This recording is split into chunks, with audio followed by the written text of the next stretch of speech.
আমরা চাইলেও যদি তারা ইতিবাচক দ্বারা রাজনীতি না চান, তাহলে আমরা জোর করে ইতিবাচক রাজনীতি করতে পারবো না।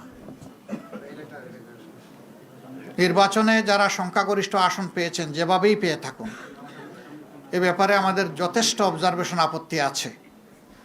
দায় মূলত তাদেরকেই নিতে হবে। দেশে শান্তি শৃঙ্খলা রক্ষা করা হবে যদি তারা সরকার গঠন করেন, এটা তাদের দায়িত্ব। কিন্তু এখন এইগুলা কিসের আলামত?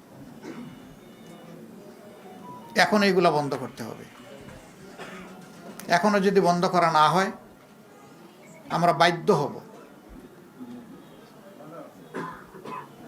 যে কোনো সিদ্ধান্ত নিতে। এবং আমরা নিরীহ দেশবাসী